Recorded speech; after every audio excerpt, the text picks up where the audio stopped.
ठीक है, प्रारंभिक परीक्षा के पहले जहां जहां हमने बैच पढ़ा है, जो सॉल्व हो रहा है, तो इंपॉर्टेंट ये कैसे आप पढ़ेंगे क्लास नोट्स को। ठीक, हमेशा जब भी केस दीजिए तो मन में क्या क्या चीजें चल रही हैं उसको पहचानिए, क्या क्या गलतियां हुई आप उसको चिन्हित करिए, पढ़ने के दौरान उसको ध्यान में रखिए। अगली बार वो गलती आपसे एक आधा बार फिर हो गया तो कोई बात नहीं, वो गलती ना हो। जैसे है और नहीं है, इसको हम लोग कहते हैं अपनी भाषा में सिली मिस्टेक। आपके पास आप स्कोर कर सकते थे, ठीक है, तो आप नहीं कर पाए क्योंकि पढ़ने में हम चूक गए। पर अभी आपसे वो अपेक्षा नहीं, अभी आपसे है कि आप सीखिए। क्वेश्चन का स्टैंडर्ड अच्छा था, मुझे ध्यान है, मतलब एवरेज मतलब था कि बहुत टफ नहीं था और इजी भी नहीं था। ठीक, हम इतना ध्यान में 40 क्वेश्चन आपको मिल जाएंगे क्लास नोट से जरूर, तो मैं उम्मीद करता हूँ 40 तो होंगे उसमें, बने होंगे, ठीक है ना। उसमें जो गलतियां हुई कोई बात नहीं है, ठीक है। बस एक बार मैं क्या करूंगा क्लास के कभी बीच में 10-15 क्वेश्चन पीटी का सॉल्व करके मैं भी आपको कभी किसी भी पेपर का, अपने ऑनलाइन बच्चों को भी आपको एक बार कि मैं कैसे पढ़ के सॉल्व करता हूं। मेंस का तो हमेशा बात होता रहेगा, एक बार जरूरी है, और क्लास के अंदर कभी मैं करूंगा आपसे किसी पेपर में, मेडिकल में, मॉडर्न में, है ना, एनसीएन में। बाकी यूट्यूब पे 5-7 साल के पढ़े हुए हमारे कि मैं कैसे सॉल्व करता हूं। इस बार अपना कीजिए सवाल भी है, पीटी के बाद मैंने वो डिस्कशन कराया था, तो आप देखिए मैं कैसे पढ़ रहा हूं, कैसे सॉल्व कर रहा हूं उसको।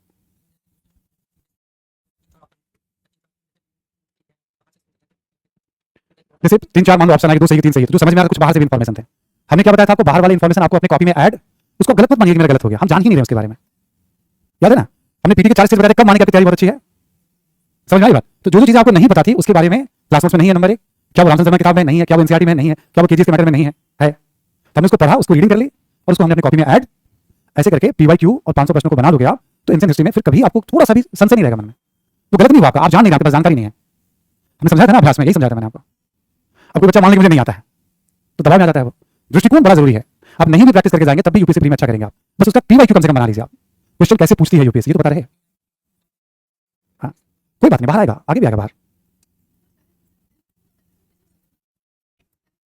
इसमें एलिमिनेट वाला क्वेश्चन बहुत कम दिया गया था, हाँ इसमें कम दिया। ये सब क्वेश्चन आपके पीसीएस में, बिहार में, यूपी में आसानी से सॉल्व होंगे। कभी राजस्थान में इजी मतलब देखते हैं, ये आईएएस का जो सबसे टफेस्ट पेपर था ना, उसका मध्यम श्रेणी में रखा गया इसको।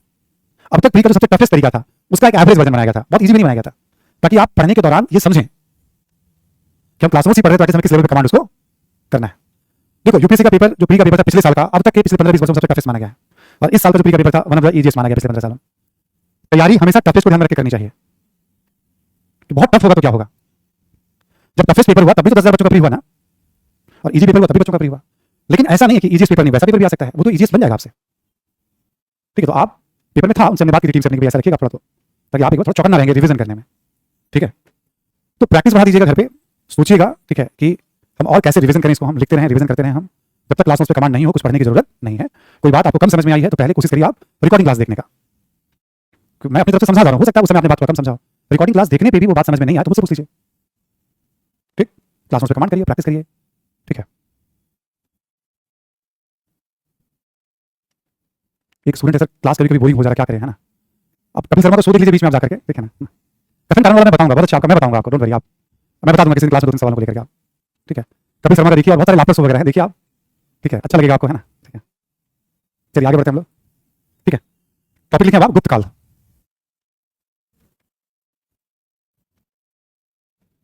ठीक है।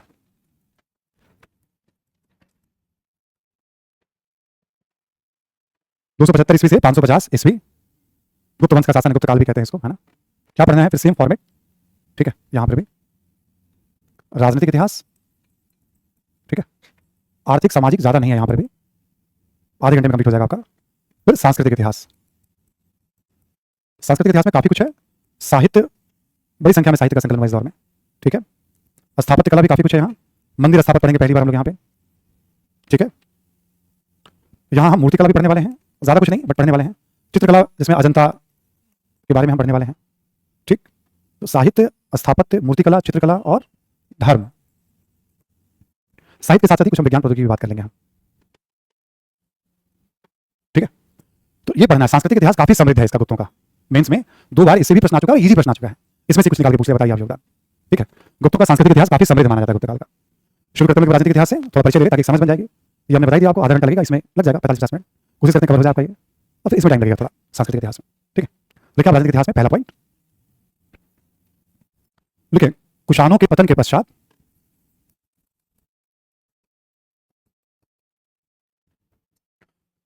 कुषाणों के पतन के पश्चात उत्तर भारत में कुछ वर्षों के लिए मुरुंडों का शासन स्थापित हुआ। मुरुंड वंश है, हाँ ये भी एक वंश है, ठीक है। मुरुंडों का शासन स्थापित हुआ और इसके पश्चात गुप्तों का, इसके पश्चात गुप्तों का, ठीक है, गुप्तों का। इसमें लिखें आप, गुप्त संभवतः कुषाणों के सामंत थे। सामंत शब्द लिख के छोड़ दीजिएगा, फिर आगे समझाऊंगा कभी आपको मैं। अधिकारी समझ लीजिएगा अभी आप, ठीक। सामंत का मतलब अभी आप दिमाग में अधिकारी रख लीजिएगा, थोड़ा सा कुछ बात इसमें और है ना। गुप्त संभवतः कुषाणों के सामंत थे। हमने क्या बताया, जब जब शासक अयोग्य होता है तो अधिकारियों की महत्वाकांक्षा जागृत, ठीक है, सामंत थे, ठीक है। और ऐसा कहा जाता है ये वैश्य समाज के थे, गुप्तों के बारे में कहा जाता है वैश्य समाज के थे। तो अब आप देखेंगे जैसे सातवाहन, कण्व, शुंग, ये सब ब्राह्मण थे, ये वैश्य हैं। मौर्यों को क्षत्रिय माना गया है। आप देखोगे हर वर्ण का शासक आपको मिलेगा, ऐसा नहीं कि केवल क्षत्रिय ही शासन कर रहा है। अंडरस्टैंडिंग के लिए मैं बता रहा हूं आपको, ठीक है। अब हम लोग आते हैं इसमें वंशावली में। लेकिन आप वंशावली, संस्थापक माना जाता है इस वंश का श्रीगुप्त को, श्रीगुप्त, ठीक। इसके बाद अगला शासक है, अगला शासक है घटोत्कच गुप्त। इन सबका उतना रूल नहीं है, बट नाम अभी लिख लीजिए। श्रीगुप्त है, नेक्स्ट शासक है घटोत्कच गुप्त है।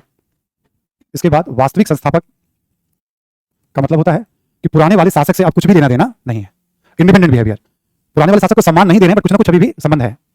जिनके अधीन काम करते थे उससे आप कोई मतलब पूरी तरह से वास्तविक। ये है चंद्रगुप्त प्रथम, 319 ईस्वी से 335 ईस्वी तक, चंद्रगुप्त प्रथम।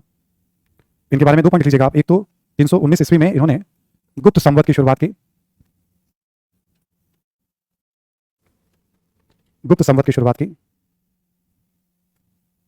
ठीक है। और एक लिखेंगे आप नेपाल के लिच्छवी, वहां पर भी शासन था, लिच्छवी राजकुमारी कुमार देवी,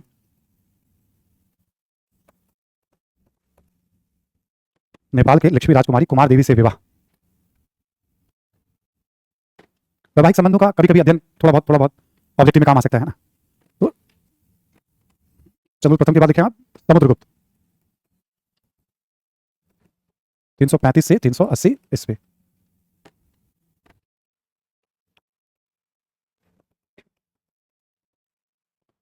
लिखे हरिसेन की प्रयाग प्रशस्ति से, हरिसेन की प्रयाग प्रशस्ति से,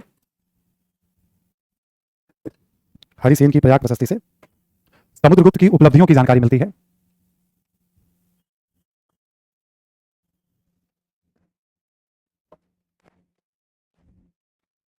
समुद्रगुप्त की उपलब्धियों की जानकारी मिलती है, ठीक है। उसमें पूरा इसकी उपलब्धि साम्राज्य विस्तार संबंधी उपलब्धि। अगला पॉइंट लिखें, समुद्रगुप्त ने गंगा यमुना दोआब, गंगा यमुना दोआब ब्रैकेट में लिखेंगे आर्यावर्त, आर्यावर्त का युद्ध। मैं समझा दूंगा, केवल लिख लीजिए। ऑब्जेक्टिव के लिए थोड़ा बता रहा हूं, सब्जेक्टिव से कोई रोल नहीं है, प्रारंभिक परीक्षा के लिए थोड़ा सा परिचय है ये, ठीक है। समुद्रगुप्त ने गंगा यमुना दोआब यानी आर्यावर्त का युद्ध, कौमा पूर्वी भारत के तटवर्ती शासक, पूर्वी भारत के तटवर्ती शासक, कौमा देकर लिखेंगे आप, तटवर्ती शासक, कौमा देकर लिखेंगे आप कि दक्षिण भारत में तमिलनाडु तक अभियान, तमिलनाडु तक अभियान एक्सपेंशन। ब्रैकेट में लिखेंगे आप पल्लव शासक का उल्लेख, तमिलनाडु में पल्लव शासक है उसका उल्लेख है ना, ठीक है। कौमा देकर लिखेंगे आप अट्टाविक, ये जनजाति वाले लोग हैं सब है ना, विंध्य क्षेत्र में अट्टाविकों के विरुद्ध अभियान, अट्टाविकों के विरुद्ध अभियान, ठीक है। तथा उत्तर पश्चिम भारत में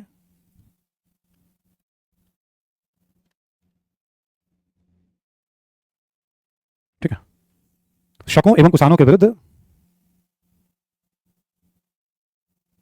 युद्ध का उल्लेख मिलता है, युद्ध का उल्लेख मिलता है। मैं फिर से एक बार रिपीट कर रहा हूं, देखो इसमें ना 50 इन्फॉर्मेशन है, ठीक। तो हम आप उसमें फिर नहीं जाएंगे कहां क्या पॉलिसी, कौन सा शासक, शासकों का नाम भी मिलता है। सबसे पहले इसने क्या किया, उत्तर भारत में गंगा जमुना के क्षेत्र में शासकों को हराया। फिर क्या किया इसने, बंगाल वाले क्षेत्र में या थोड़ा जो नेपाल के क्षेत्र में वहां के शासकों को हराया। फिर विंध्य क्षेत्र में जनजातियों को हराया। फिर दक्षिण अफ्रीका का अभियान तमिलनाडु तक चला गया जहां पल्लव शासक विष्णुगुप्त का भी उल्लेख मिलता है। फिर कहा जाता है उत्तर पश्चिम में इसने शकों कुषाणों को भी पराजित। इसकी प्रयाग प्रशस्ति में सारे युद्धों का उल्लेख है। कहीं पे 9 युद्ध, कहीं पे 9 शासकों, कहीं पे 12 शासकों को, ऐसे करके पूरी गिनती दी हुई है उसमें। 25 शासकों को हराने का उल्लेख है। उन शासकों का वैसे बाकी कहीं पता नहीं कहाँ थे, नहीं थे वो, बट इसके अभिलेख में लिखा हुआ तो जरूर कहीं ना कहीं रहे होंगे, ये मान लिया जाता है।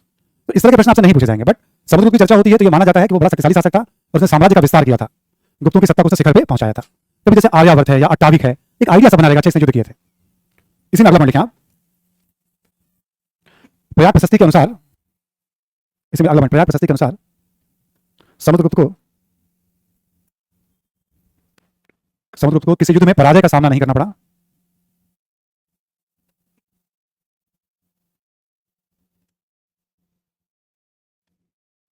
ठीक है, एक नेपोलियन का नाम सुना होगा, ठीक है, हम लोग भी पढ़ेंगे नेपोलियन के बारे में। ये फ्रांस का शासक था और ये एक सैनिक युद्धों के लिए, मतलब अभियानों के लिए जाना जाता है। करीब 40 लड़ाइयां लड़ी थी नेपोलियन ने, हालांकि नेपोलियन हारा था, कई लड़ाइयों में नेपोलियन की हार भी हुई थी। तो कभी कभी समुद्रगुप्त की तुलना करा जाता है ये भारत का नेपोलियन, वैसे तो नेपोलियन यूरोप का समुद्रगुप्त था, ठीक है, मेरे मतलब नेपोलियन यूरोप का समुद्रगुप्त था, ठीक है, लेकिन हम ऐसा कह देते हैं कि समुद्रगुप्त भारत का नेपोलियन, तो बस उतना ही सेंस है कि वो भी योद्धा था, साहसी योद्धा था, ये भी साहसी योद्धा था। कभी जानने के लिए किसको भारत का नेपोलियन कहा जाता है, अब लोगों की जुबान पे चढ़ा हुआ है, ठीक है, बस सुना होना चाहिए आपके लिए, हाँ इसको भारत का नेपोलियन भी कहा जाता है। लेकिन आप देख लीजिए, आप एक लाइन में समुद्रगुप्त को भारत का नेपोलियन भी कहते हैं।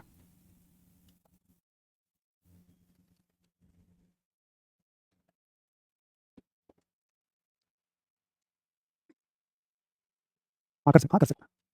देखो पहली बात तो राजनीति के इतिहास में कोई सवाल आएगा ही नहीं मेंस में, इस तरह का सिलेबस में नहीं है, ठीक, बट कर सकते हैं जो मैंने कहा वो भी कर सकते हैं आप, कि नेपोलियन को यूरोप का समुद्रगुप्त कहें तो ज्यादा बेहतर होगा। ठीक है, एक पॉइंट और लिख लें आप, श्रीलंका के शासक मेघवर्मन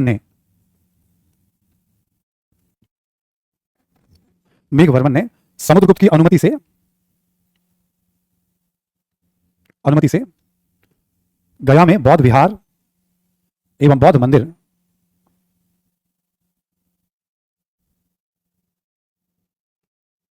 ठीक का निर्माण कराया। ठीक है, बौद्ध मंदिर का निर्माण इसने अनुमति मांगी थी, तो फिर इसने निर्माण, ऐसी कुछ घटनाएं हैं कल्चर को लेकर कभी एग्जाम वगैरह में आ सकते हैं ऑब्जेक्टिव में। तो इसका शासनकाल माना जाता है साम्राज्य विस्तार के लिए। प्रशासन जब भी हम बताएंगे तो उसमें हम साम्राज्य की सीमा तय कर लेंगे कि गुप्तों की सीमा क्या रही होगी। ठीक, समुद्रगुप्त के बाद जो अगला महत्वपूर्ण शासक है लिख लें आप, यह है चंद्रगुप्त द्वितीय, 380 ईस्वी से 412 ईस्वी। ठीक है, 380 ईस्वी से 412 ईस्वी। चंद्रगुप्त द्वितीय को विक्रमादित्य भी कहते हैं, इनको भी विक्रमादित्य, परम भागवत इत्यादि उपाधि धारण के शासक ने बड़ी बड़ी उपाधियां धारण करते थे, उपाधियां धारण के। ठीक है, क्योंकि विक्रमादित्य नाम आया, पीछे ने जिक्र किया था आपसे इनके बाद विक्रमादित्य के बारे में। अगला पॉइंट क्या आप, अपनी पुत्री प्रभावती गुप्त का विवाह, प्रभावती गुप्त का विवाह वाकटक वंश के रुद्रसेन द्वितीय से किया। वाकटक वंश के द्वितीय से किया। ठीक है, वाकटक वंश के रुद्रसेन द्वितीय से किया। और रुद्रसेन द्वितीय की मृत्यु के पश्चात, रुद्रसेन द्वितीय की मृत्यु के पश्चात प्रभावती गुप्त ने शासन को संभाला। प्रभावती गुप्त ने शासन को संभाला।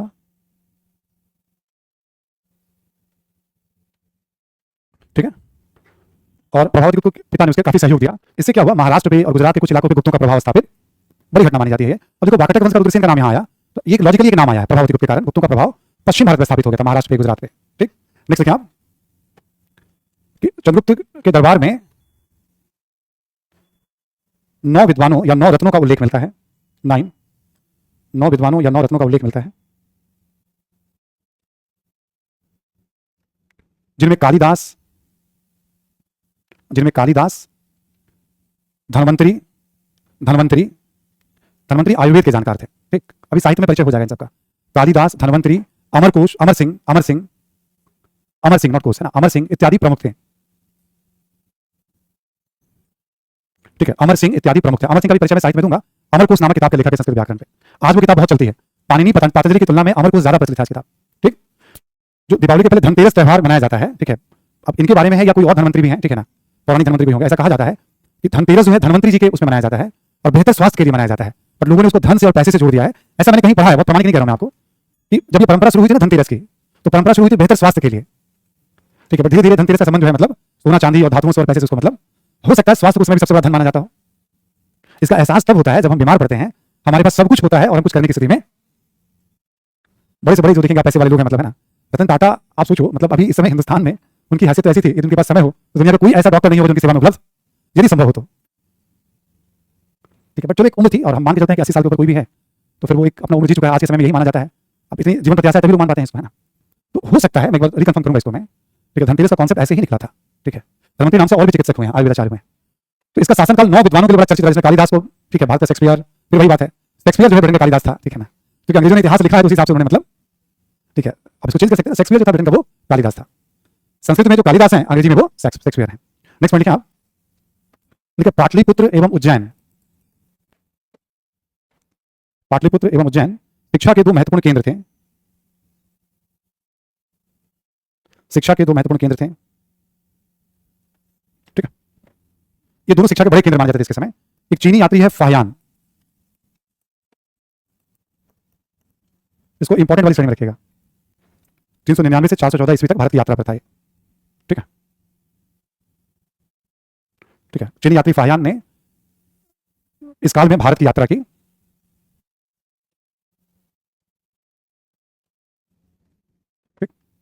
क्लियर ना, इस काल में भारत की, आपने मेगास्थनीज के बारे में बताया था आपको, ऐसे फाहियान है, इसके बाद एक वेनसांग है। तो फाहियान का यात्रा विवरण, वेनसांग का यात्रा विवरण बहुत उपयोगी माना गया भारतीय इतिहास में।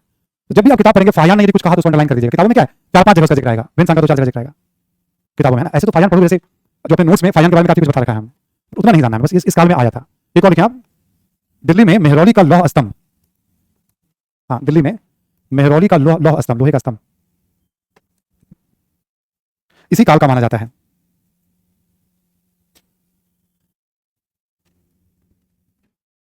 इस लौह स्तंभ की खास बात यह है, आप सोचो, मतलब मान के चलो 4वीं सदी के शासक हैं, आज हम लोग 21वीं सदी में हैं, यानी ऐसे समझ लो आप, लगभग 1600 साल के बाद भी इसमें जंग नहीं लगा है। जैसे मौर्यों की जो चमकीली पॉलिश हो गई, अजंता में चित्रों के जो रंग बनाया गया है, ये नहीं कि केवल गुफा में तो और भी चित्र बनाया गया, मतलब नष्ट हो गए। तो रंग कैसे बनाया गया था, वो कौन सा तरीका था, पता नहीं है। ये किस तरह से इस्पात तैयार किया गया था इसमें आज तक जंग, जबकि वैज्ञानिक कैसे बनाया गया, वो विधा कहाँ गई, मौर्यों की जो पॉलिसी वो कैसे बनती थी। इसलिए इतिहास में बहुत सारी ऐसे समय के साथ ज्ञान की बातें होती हैं ना, जो आने वाले काल जीवन के लिए बड़ा उपयोगी। यदि मान लो योग, ध्यान, आयुर्वेद की परंपरा नहीं होती तो भाई हमारे आदि जो पूर्वज उन्होंने जो त्याग किया, संघर्ष किया, ज्ञान को एक पीढ़ी से दूसरी पीढ़ी तक पास ऑन किया, तभी तो हम तक आ रहा है। लहसुन का ये फायदा है, अदरक का ये फायदा है, हल्दी का ये फायदा है, अजवाइन का ये फायदा है, हींग का ये, आखिर वो पास ऑन होता है तभी तो आया ना, मतलब। तो उसमें किसकी भी खूब चर्चा होती है, इनका ही वो अभिलेख है। ये 5-6 बातें होंगी चंद्रगुप्त द्वितीय के बारे में। इसके बाद देखिए आप कुमारगुप्त, कुमारगुप्त प्रथम 415 से लेकर 455 ईस्वी तक, कुमारगुप्त प्रथम, इनके बारे में लिखेंगे आप। एक तो नालंदा महाविहार की स्थापना हुई है, नालंदा महाविहार जो शिक्षा का केंद्र था, इसी समय कुमारगुप्त के समय स्थापित हुआ है, ठीक है। और एक मध्य एशियाई आक्रमणकारी था, पुष्यमित्र का आक्रमण हुआ था। इसके शासनकाल में पुष्यमित्र का आक्रमण हुआ था, मध्य एशिया से आया था, हमला किया था, सफलता नहीं मिली थी, है ना इसको, ठीक है। एक और लिख लें आप, गुप्त शासकों में सर्वाधिक अभिलेख, गुप्त शासकों में सर्वाधिक अभिलेख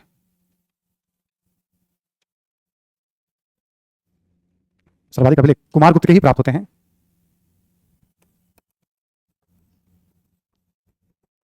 बस ऐसे नाम लिख करके छोड़ दीजिएगा, सांची इत्यादि, जहां जहां से अभिलेख मिले हैं। बिलसड है और कर्मडांडा है, ये दोनों यूपी में पड़ेगा, मंदसौर और सांची दोनों एमपी में पड़ेगा। गुप्त शासकों में सबसे ज्यादा अभिलेख किसके मिल रहे हैं, कुमारगुप्त प्रथम के। 18 अभिलेख हैं, जिसमें 4 का ज्यादा यूज किया जाता है किताबों में, ग्रेजुएशन वगैरह की किताबों में ज्यादा यूज होता है इसका, बिलसड, कर्मडंडा, मंदसौर और सांची। बस ऐसे ही लिखा रहेगा, इसमें कोई रिसर्च नहीं करना आपको, ठीक है। तो कुमारगुप्त के बाद अगला लिखें आप, स्कंदगुप्त, 455 ईस्वी से 467 ईस्वी तक,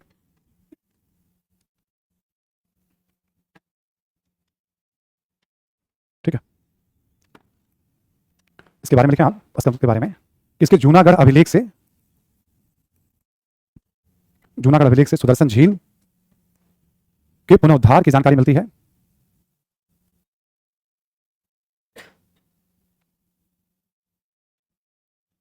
ठीक है, जूनागढ़ अभिलेख से सुदर्शन झील के पुनरुद्धार की जानकारी मिलती है। लिखेंगे इसमें चंद्रगुप्त मौर्य, अशोक एवं रुद्रदामा का भी उल्लेख है। चंद्रगुप्त मौर्य, अशोक एवं रुद्रदामा का भी उल्लेख है, ठीक है। और एक और लिखेंगे आप, इसी काल में भारत पर हूणों का आक्रमण प्रारंभ हुआ। ये भी मध्य एशियाई आक्रमणकारी हैं। इसी काल में भारत पर हूणों का आक्रमण प्रारंभ हुआ।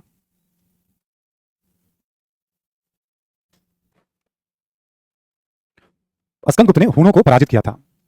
हूण आक्रमणकारी हैं, अस्कंदगुप्त ने हूणों को पराजित किया था।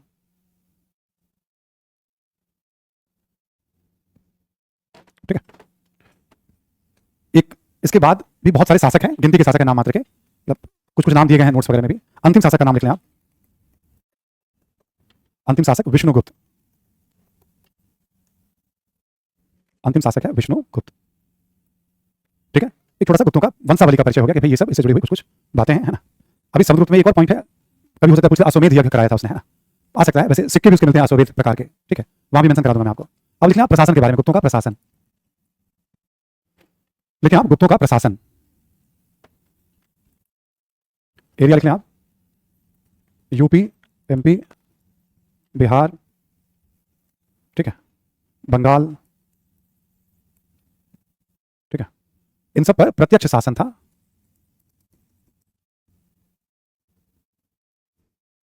ठीक है, यूपी, एमपी, बिहार, बंगाल, इन सब पे इनका प्रत्यक्ष शासन था। लिखेंगे एक बड़े भूभाग पर इनका अप्रत्यक्ष शासन भी था। एक बड़े भूभाग पर इनका अप्रत्यक्ष शासन भी था।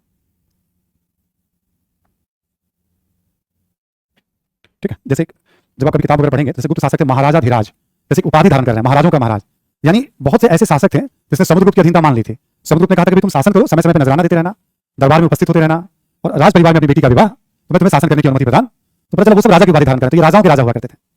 इन सब उपाधियों से और दूसरे साक्ष्य से पता चलता है कि इनका जो शासन था, आप देखोगे उत्तर भारत में ये सब इलाका जो था आपका, इवन हरियाणा, पंजाब, आगे चलकर के महाराष्ट्र, गुजरात में भी अप्रत्यक्ष, दक्षिण भारत में आंध्र पर भी अप्रत्यक्ष, ये सब इनकी अधीनता को स्वीकार करते थे। पर प्रत्यक्ष शासन में UP, MP, Bihar, Bengal, to some extent Delhi, Haryana का भी जिक्र हो जाता है किताबों में। कंट्रोवर्सी रहती है इसको माने या नहीं माने। दिल्ली हरियाणा भी इसमें आ जाता है, लिख लेंगे आप। बंगाल के साथ साथ दिल्ली हरियाणा का इलाका भी प्रत्यक्ष शासन में आप इसको भी ऐड कर लेंगे आप। ठीक है, और अप्रत्यक्ष शासन एक बड़े भूभाग पर हो गया समझने के लिए। अब मौर्यों का क्या था, मौर्यों का प्रत्यक्ष शासन था कर्नाटक पे भी और कंधार पे भी, पर इनका ऐसा नहीं था, प्रत्यक्ष और अप्रत्यक्ष वाला सिस्टम था। ठीक, केंद्रीय शासन, राजा जो है यहां पर भी सर्वे सर्वा है, वंशानुगत राजतंत्र है, राजा जो है सर्वे सर्वा है, वंशानुगत राजतंत्र है। ठीक, अधिकारी जो बड़े अधिकारी होते थे उनको कुमार आमात्य या आमात्य कहते थे। बड़े अधिकारियों को कुमार आमात्य या आमात्य कहते थे। ठीक, राजा के लिए काम तो करेगा नहीं, राजा को सहयोग देने के लिए अधिकारी चाहिए, तो बड़े अधिकारियों को कुमार आमात्य या आमात्य कहते थे। दो तीन पॉइंट यहां लिख लेंगे, कॉन्सेप्ट के लिए है। लिखेंगे आप, मौर्यों की तुलना में अधिकारियों की संख्या कम थी, मौर्यों की तुलना में अधिकारियों की संख्या कम थी, और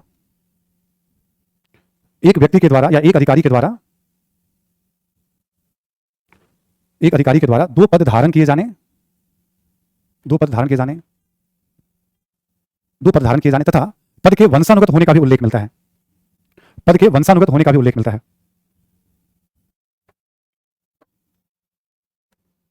ठीक है, वंशानुगत होने का भी उल्लेख मिलता है।